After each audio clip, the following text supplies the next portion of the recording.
Okay, it is 5:30 p.m. on March 14th, 2024. I am the Assistant or the Vice Chair of the Inland Wetlands Commission, and I'm calling this special meeting to order.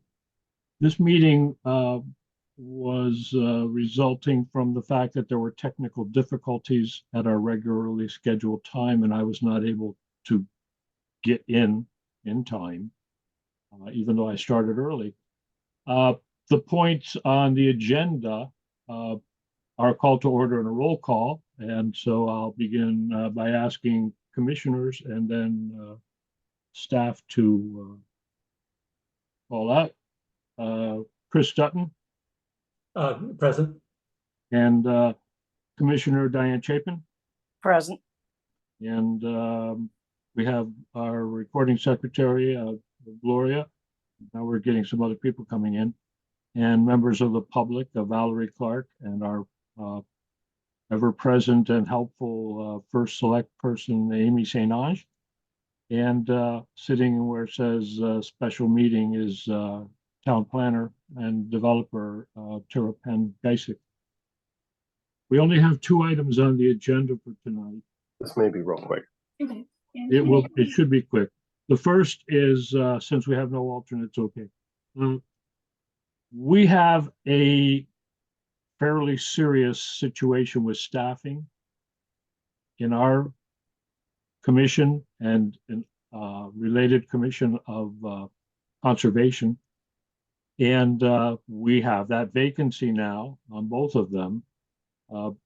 I have information that says that the woman, Cindy Dunn, who is currently a zoning enforcement officer for the town of Thompson, also has been a member of Putnam's Inland Wetlands Commission and has enough background and experience to be able to step in as an interim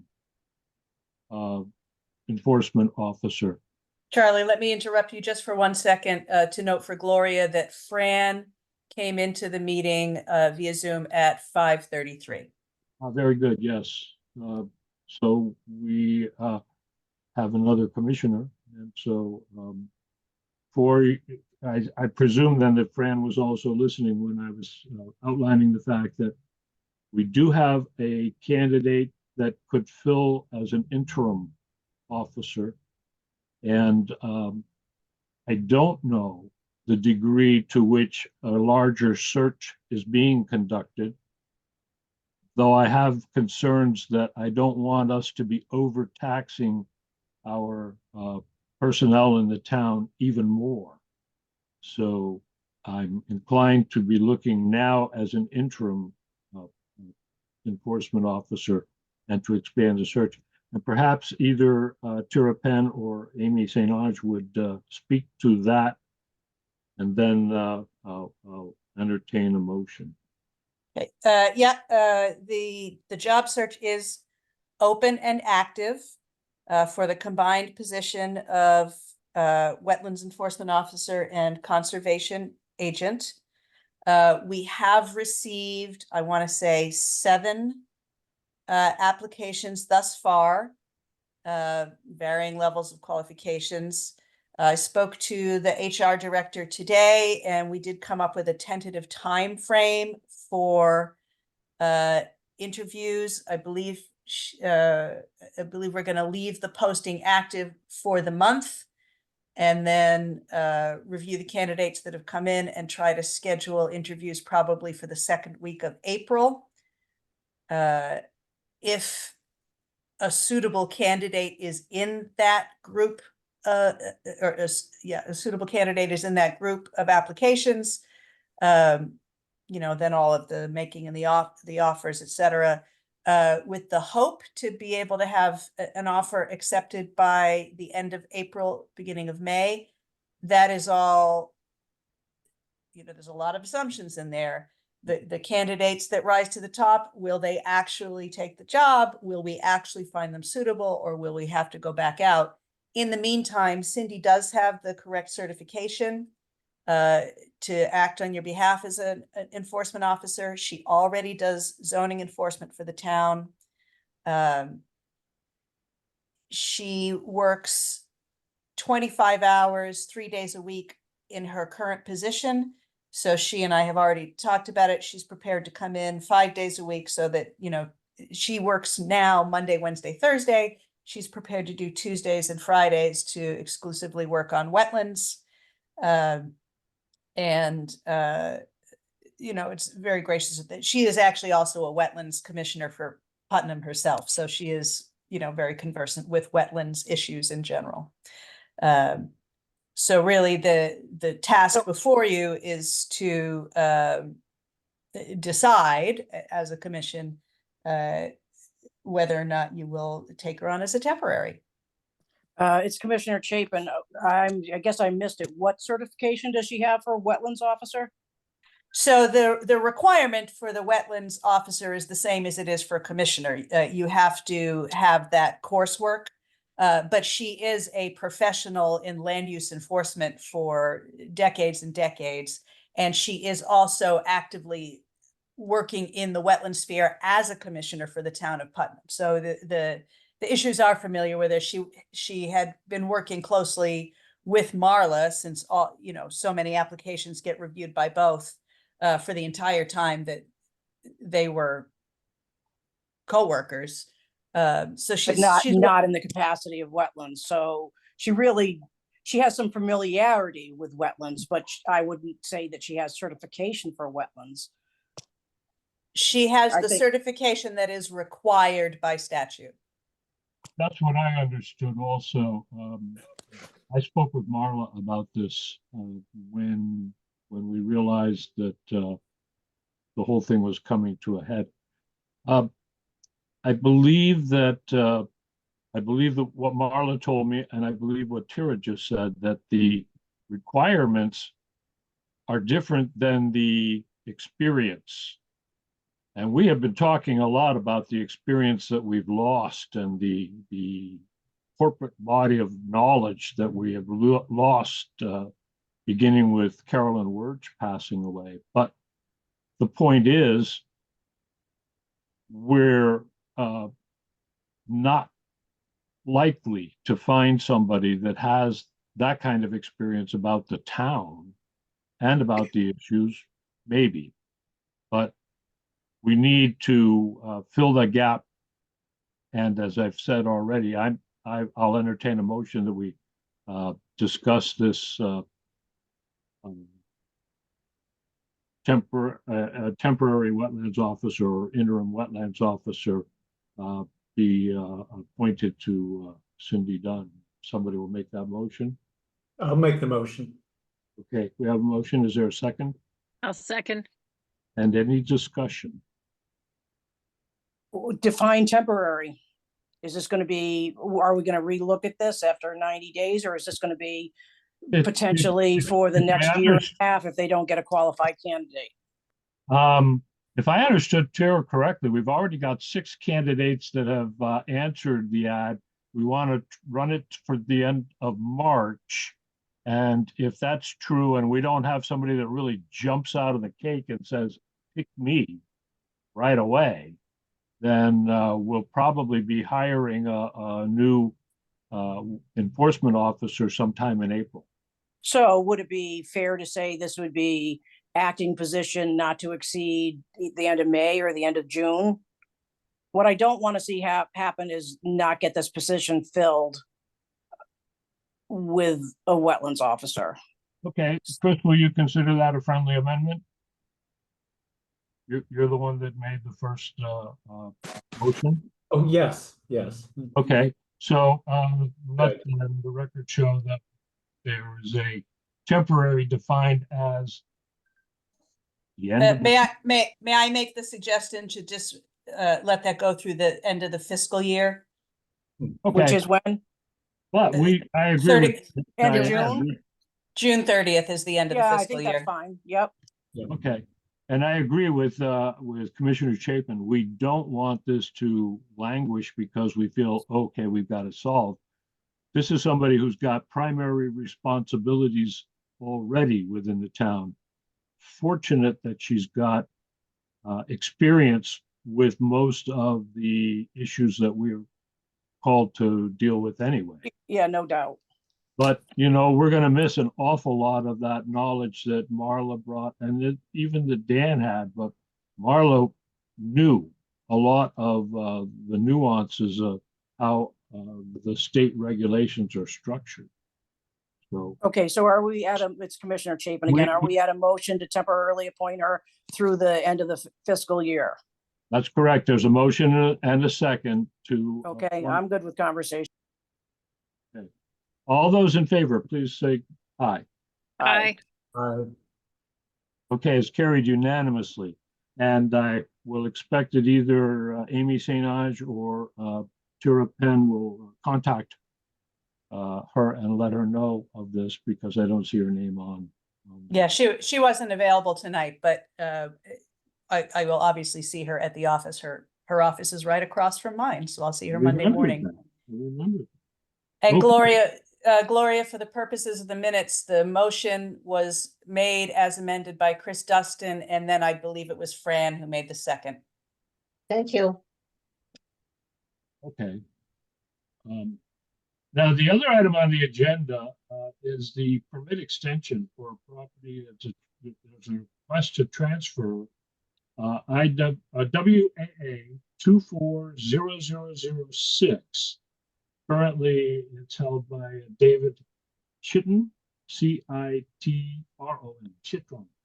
And it's on Zero Green Island, block 143, map 143, block 16, lot 53.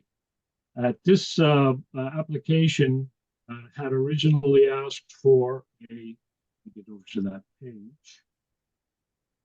Had originally asked for a house dwelling to be constructed on the island, and it was originally submitted. Test pit results were in 1988. At any rate, there is a new buyer coming into the scene, and he wants to change it, the location of the proximity of the house, change the angling of the house. And there was some discussion on this at our February meeting, where we had a question about the drawing not being accurate reflection of the square footage of the property. And then during that discussion, we commented that if this was Mr. Chitron coming in and asking for the change, we would have done it. We would have, historically, we would have done it. It does not appear to be a significant change towards the impact on the wetlands. But we also discovered at that meeting, if I recall this correctly, that in fact, the buyer was not legally able to sign the papers. And so something was wrong. We had to get some minor housekeeping done so that we could approve this request, and then the transfer can go through. If I heard correctly, and as I'm seeing it here, we still don't have all those signatures in the right place. Could we get this up on the screen? Yeah, I So was that we actually can- just So we thinking could- that. Yeah, so we Give me can a look at second. that because I think this is Commissioner Chapin. I think we have two issues here. The current owner has, I believe, completed his part to whether the information is all correct on the form or not, but he was signed off by Dan. And so now we are looking at the transfer to the buyer. And as I understand this, he does not own the property currently, and he hasn't signed the application. So those are the two issues that I see, disregarding whatever might have gone on with the prior transfer. I don't know if we have the prior, that was on the old agenda. I know the rotation, it wasn't a big deal as far as the rotation. Proposed house. See, this is, oh, so now we've taken away. So now I'm even more confused because what's showing here But it's obviously, it's bigger than 16 by 16 because that's the addition. So the dimensions are no longer on here, but it's still looking like it's a 422. Oh, here we go, 26 by 34. So this is, I believe, I don't know exactly what's being shown here, but I think this is what was approved for the current owner. Is that correct? That's what I believe also. This is the paperwork that accompanied the application originally, and I'm looking for the date. I guess it was, I'm seeing January 4th, 2024, lower corners, and it's stamped by J&D Engineering. Right, but 26 by 34 is not 422 square feet. So This is David Citron. May I jump in here briefly? yeah, jump ahead. So both Sepp, who is the prospective buyer, and myself, who is the current owner, participated in the previous meeting in February. Yep. And I have to admit, we both Sepp and I made the same mistake, which is immediately after that meeting, I contacted J&D and asked them to correct that 422 number. And I stated it as we all collectively interpreted it, which is that that number was supposed to be representative of the square footage of that structure. And Daniel at J&D immediately said, first of all, let me tell you, we never put square footages on our drawings. He said, that dimension does not say square foot, it says foot. And what it actually is the elevation of the structure relative to the, so that you can compare the elevation of the structure to the elevation of the septic system. Okay, And perfect. I that's don't all have that any number issue with that. Great. Thank you. So thank you so much for that explanation. May I also ask for clarification? It seemed to me that there were two issues with the drawing of the property of the house last month, and one was that the 26 by 34, the size of the house, I thought that the size of the dimensions there, and perhaps I misunderstood it also, but I thought the dimensions there were incorrect with the other numbers on the. No, Charlie, it's Diane. I think that's what David was just explaining. They are correct. The house is actually to scale on this drawing. It is a 26 by 34 structure. We misinterpreted the first floor number, and that has to do with elevation and not square footage of the house. Okay, I see the first floor says 422. Feet, though, not square feet. Feet. Okay. That's elevation. Okay. I never noticed that before, but I guess it was never drawn to my attention to focus on something quite that clearly. Yeah, I'm not sure what the David was saying. He believed that he was explained it was elevation, but to his point, it doesn't say square footage. It has the foot. Yeah, I see that also, and I see heck of a thing when you're seeing what it used to be. And by the way, they're also giving you in that same drawing, same square of the house, the actual elevation at the in and out point at 419 and a half.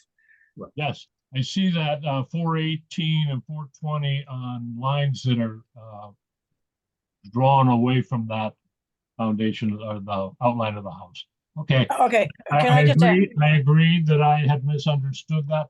If the square footage, if the size of the house is correct and the position is correct, now is it that the current owner is asking for us to approve that plan, that he's going to sell it that way, or then that meets with the needs of the buyer? So what, again, it's Commissioner Chapin. First of all, David, can I just go back to you? The elevation figure, what is that in relation to? Are we talking about, I mean, what is that in relation to? Is it above sea level? I mean, what is the elevation figure? Or is it on I believe that's correct. I believe it's okay, relative that's perfect. to sea level, and then the septic also shows some, elevations Yeah, as well. yeah, I see it. Yep. So Charlie, what I understand of this now, that this is absolutely fine from David's end, as long as, David, you're saying that this direction, that's how the buyer would want it situated. Is this a corrected version? Yes, Okay, Okay. so if David's signed off on that with Dan, which I believe he did, the version is correct, that it's exactly how the buyer intends to put the house when he buys the house, then I think from the current owner standpoint, we're all set. And the reason we're meeting here is about the transfer. Got it. and if I may interject one last point, Yep. the second issue that we had back in February was that when I had come in to do the paperwork, I was actually completed the wrong form. And also subsequent to that February meeting, I immediately went back to Dan and we sat down together and he gave me the correct form, which is the one that is now waiting for SEP's signature. But I believe it was Dan's position that SEP should not and could not sign until after he becomes the owner and we close on the property. And I would agree with that. And That's what I so understood also. from my perspective, as long as we're happy now with this form, that, and he's not planning on making any changes, I don't believe there would be any problem with him having this form approved once he owns the property. It would simply be transferred. That's the way a transfer works. That's my understanding, is once the property is, that you have this, you're done on your side and he can transfer it. But he can't transfer it until he's the owner. And then after that's done, whether the person who made the initial application or the one who acquires it, no matter, we can ask for an as-built drawing to make sure that nothing gets changed afterwards. But we can ask for that, even if the original owner was the one that was building it. We could still ask for an as-built. Hello, this is Sep Sadeghi. I'm the buyer. Yes. I think required as part of the occupancy certificate, actually, I think even with the time of the foundation, it has to be provided by JD, a certified as-built. Yes. I knew that somewhere along the way we see those things, but that's something that our enforcement officer has always paid closer attention to. So I'll entertain a motion that we. Honestly, somebody else can entertain a motion. I believe that we're at the point where this can be transferred once he owns the property, but I don't think that there's no timeline on this. There's no reason to approve it ahead of time. There's nothing else that needs to be done. So from my perspective, once he owns the property, then we transfer, then we do the transfer. He signs it, brings it back to us, and it's approved. Well, he's But got, somebody else wants to approve, you knock yourselves out. I don't believe that's the way we should be conducting business. This is David again. I just want to add, in case you're all not aware of it, that I believe that Dan, somewhere there's a written record that shows that Dan also posted the notice in the local paper for the required number of days, and all of those criteria have now been satisfied as well. and the issue that I'm looking at here, and I understand what you're saying, Diane, that it seems like it should be automatically flowed through, but there is a form here that asks for a request to transfer the permit and approval to a new landowner. And I believe that it would be appropriate for us to entertain the motion, and I'm listening for somebody to raise it. Robert's rule says the chair doesn't make the motion. I'll make the motion. Okay, we have a motion. I think that we, Say Hello? that again? I think that the application is in the name of the current owner. So the permit should go in the name of the current owner. That's And right. And then that's if they what we want to want do that transfer thing, it would have to go to the new person. And that's what this form that we're looking at on the screen says. Yeah, but I think the permit has to go in the name of the current owner. I don't think you can just cut off a step. Well, I think he does have the permit. He does have the permit. That was step one. That's what Dan signed off on. And this is the request to transfer as he has it permitted. I think it's actually in our, I think it might have even been in the original minutes.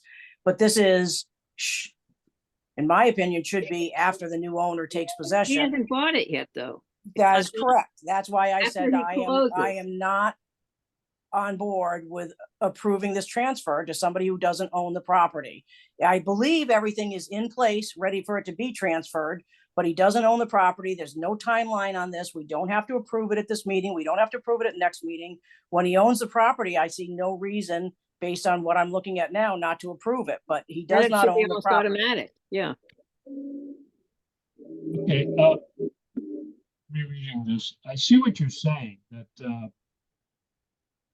I'm sorry if I could this is Commissioner Dustin, and I'm may not be remembering the history of this accurately, but my understanding was that Mr. Citron had a permit and was requesting a modification of that permit. And that's what we were at the last meeting discussing, but he hadn't applied in his own name for the modification, and he's gone back and done that. And Correct. So, okay, so the his interest in having the modification approved would be that if he wanted that in place for the prospective buyer. And it's in place. That's my understanding. He's That is done in what he place. needed to do as the current owner, so that to essentially to make those modifications for the new owner, so that when the new owner buys the property, he can have an existing permit transferred to him. Otherwise, he's a brand new application. Exactly. So You're talking just now about approving the transfer, correct. not the modification. Correct. And So from my okay. perspective, I don't believe that the transfer should be acted on where he is not the current owner of the property. I think everything is in place to act on it, except that, it's been modified to how he wants to build. It's all ready to go. He doesn't own the property and it's not signed. So in my opinion, this should not be approved. hey, So this is perhaps- David again. Excuse me. I guess I'm a little unclear. I believe everything that has been said recently is correct. My question is, if what we're doing here is me requesting a modification, has that modification now been officially approved? Yeah, I that's guess what that's my question was too. Yeah. It is my understanding that Dan signed off on that. Mhm. I That- actually thought we had it on the meeting minutes. So if our agent signed off on it on this, was it the 16th of February? I saw something. Yes, yes. Then the modification has been approved, and Yeah. and your point, Mr. Chapin, is that it's premature for us to vote on, or it's not necessary for us to vote on it Correct. until the actual change of title. But Correct. so that Mr. Sangietti will know his plans, his needs are documented and approved. He can go forward with this plan. He can go forward with the purchase of the property with confidence that we have no opposition to it. We've approved it. correct. That was my, I guess the main point from my side is that Right. Yes. So So I think what was just up on the screen was scrolling back to show that Dan had approved the modification. And if Yes. that's the case, then there is no objection to the transfer. It's just that the transfer should take place after he actually is the property owner, which is why Dan didn't have him sign it, and that we shouldn't be acting on it until he is the property owner. So if I were the buyer, from my perspective, I want to make sure that, that the seller has had that modification approved. And I believe that is the case. It's almost like a conceptual approval. Right. You're This saying is it's okay, but exactly- you gotta get the exactly. paperwork in order. That's Yeah. exactly right. I guess, like, if you may, if I may ask, It's my understanding, and if you guys could confirm this, it's the changes have been approved, and if I close on the property in the next few weeks, at the next hearing, I have this signed as the new owner, and it's just a matter of, is there any opposition to this transfer happening? No, Or- I mean, I have absolutely no opposition. This No commissioner, opposition, no concerns from this point. Now that the correct numbers are on the certified engineer's drawing. well, I don't think the numbers were corrected. I think it was the orientation of the house that was changed. Is that correct? Something was Yeah, off. it was the orientation. We were confused about the numbers that were represented, thinking it was square footage, but that's been negated. So it was just, he wanted to change the orientation. And I think add the deck. Wasn't the deck another modification, that 16 by 16 on the front? Correct. And that, I believe, has been approved already by Dan before he left. Correct. Mr. Dutton, Yeah, sorry, I have a question about the language of the request for transfer. Where it says for the prospective permittee, and can you go down a little bit? Right there. So that would be Mr. Sadeghi, the prospective buyer. So here it reads, the undersigned, am the owner of the above referenced property and hereby apply for approval of the transfer in the permit approval referenced above. So that would be Mr. Citron who would sign that. that's what it looks So like. the language of this suggests to me that the transfer is requested by the current owner. He couldn't sign that after Mr. Well, he's the current permittee anyway. Well, this says that he's the owner of the above referenced property. So I'm sorry, this just looks to me as if the way this is supposed to work is the current owner of the property applies for the transfer. Chris, But- I think you've actually hit the nail on the head. This is actually not this is not a well-written document. Okay. Because it's implying that it's implying that the current permittee is transferring the permit to himself because it's saying that the undersigned is the owner. But Right. it's clearly trying to transfer from one owner or permittee to another. I think that this is a language problem with your document, and I think that that is what created this confusion as to what the correct order of action is.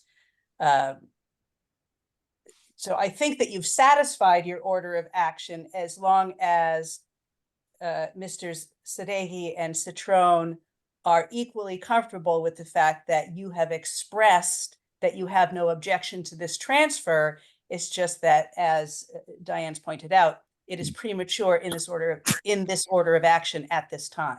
Right, the prospective permittee is the owner.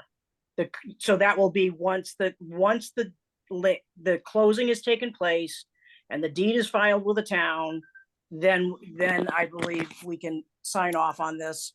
And I don't think anybody on the commission has any objection, as long as the buyer is satisfied with the modification that the seller made. It's just a matter of timing. It's not a matter of, because the prospective permittee is signature of property owner, not the person who was holding the permit, the property owner, which he is not, which is why Dan told him, don't sign this. I agree. Now, That seems to agree with. Oh, sorry, go ahead. This is David again. Everything that was just said does seem to agree with what Dan told me and my understanding. Okay, yeah, because I mean, I think this is all goes so that, we still have the ability to review a transfer and et cetera. But given that he is looking to do exactly what you've had it modified to, I don't see any objection to approving it. It's just that he needs to be the owner and then sign the form. What has been presented is exactly the plan going forward, and even the plan that I filed with the building commissioner. So to get the building. Yeah, so I mean, as long as you don't be back in March and say, oh, by the way, I'm putting a 3-bay garage up and, I want to do this and the house is now 64 by 70, then, as long as it's according to what was approved, we're good. Yep. It's No, safe to it would say. be kind of tough to get the car over there to the Yeah, it island. would be. You Yeah. need a helicopter. Helicopters, correct. All right, now, with that understood, then I believe that we covered this point on the agenda.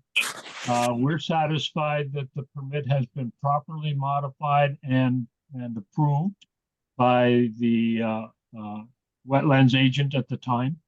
And Mhm. that the signature for the transfer of the permit will come in as soon as the rest of the paperwork is done, and everything should run smoothly. And if Okay.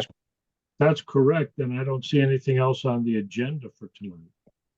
If I may, just one question, I guess, after Please. the closing, what else do I need to do? Do I need to come down and file and do something else in the next agenda? Because we're planning to close in the next, 2 weeks, maybe, as soon as Yeah, the and lawyer.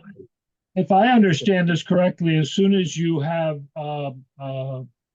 closed, then you can sign. I'd take the form down to the planning and zoning office and sign that in front of somebody in the town hall to show that you are now the owner and you have the permit. You You have may need to show that the deed is on file. Sure. So, and that shouldn't delay you at all. You got to go in and do the paperwork. So bing, bing. Okay. Great. Okay. From my perspective, this is David. Thank you to everybody. Appreciate Well, you're your welcome. Thank you, time Dave. and help. So, Welcome to Dave, the town. David and Sep, the person that you will speak to when you come in will be Cindy Dunn, who is the person who was assigned as the acting wetlands enforcement officer until Right, such and- time as we hire someone official. And she's on the first floor in the planning and zoning office, right across from my office, through the big meeting room. So Right. she'll help you And out. then it will come back to inland wetlands for approval. Great. Okay. Thank you so much. Appreciate it. Thank you. Okay, we're gonna jump off now. Thanks, folks. Thanks. I'll Okay, bye-bye. entertain a motion to adjourn. So moved. Okay. Second. Second, Good night, everybody. Good Good night. night, all. Thank you. You're welcome.